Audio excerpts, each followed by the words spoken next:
कभी आपने सोचा है वो बांसुरी जिसकी धुन पर पूरा वृंदावन नाच उठता था, वो एक दिन मौन क्यों हो गई? मैं हूँ ललिता और आज अब एस्केप एंड एक्सप्लोर के साथ हम खोजेंगे उस प्रेम, उस विरह और उस त्याग का रहस्य जब श्री कृष्ण की बांसुरी हमेशा के लिए मौन हो गई थी। कहा जाता है जब श्री कृष्ण बांसुरी बजाते थे तो सिर्फ राधा नहीं पूरा ब्रह्मांड उन्हें सुनता था, पर जब उन्हें बांसुरी को रख दिया उस दिन प्रेम मौन हुआ पर अमर हो गया। श्री कृष्ण की बांसुरी क्यों मौन हो गई?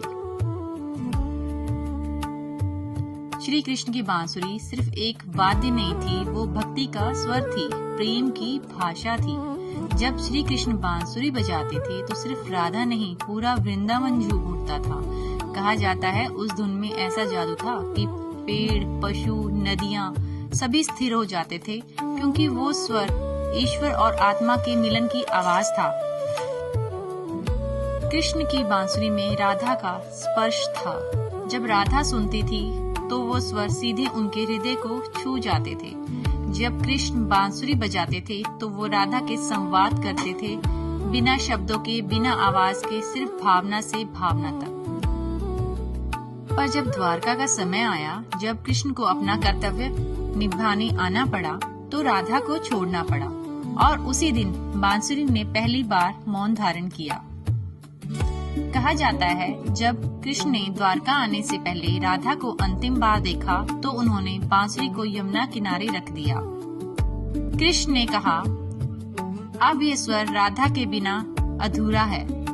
और फिर कभी उस बांसुरी ने संगीत नहीं निकाला। वो बांसुरी वही वृंदावन की मिट्टी में विलीन हो गई। यह मौन कोई अंत नहीं था, बल्कि त्याग की पराकाष्ठा थी। कृष्ण ने राधा को त्यागा नहीं, बल्कि संसार के लिए अपने प्रेम को त्याग कर अमर कर दिया। राधा का प्रेम विरह में बदल गया और वही विरह भक्ति का रूप बन गया।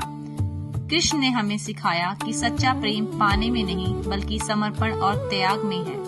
जब प्रेम इतना पवित्र हो जाए कि उसमें मैं और तू की जगह केवल हम रह जाए, तो वो प्रेम कभी खत्म नहीं होता, बस मौन होकर अनंत हो जाता है।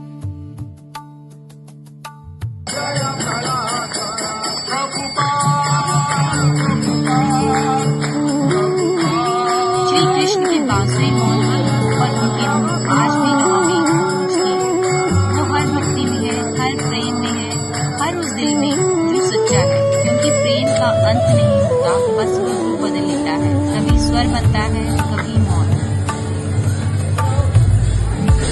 राधा कृष्ण का प्रेम हमें सिखाता है कि सच्चा प्रेम पाने में नहीं, समझने और महसूस करने में है। अगर प्रेम सच्चा हो तो वो दूरी में भी अधूरा नहीं होता। राधा और कृष्ण के प्रेम ने हमें सिखाया कि प्रेम का मतलब एक दूसरे का हो जाना नहीं, बल्कि एक दूसरे में लीन हो जाना है। राधा और कृष्ण अभी आज भी जुदा नहीं है। हर जय श्री राधे में बसते हैं, हर बांसुरी की धुन में गूंजते हैं। प्रेम अगर सच्चा हो तो अधूरा होकर भी अमर हो जाता है। एस्केप एंड एक्सप्लोर, खोजिए प्रेम, भक्ति और आत्मा की उस रहस्य को जो समय से परे है। राधे राधे। जय श्री कृष्ण।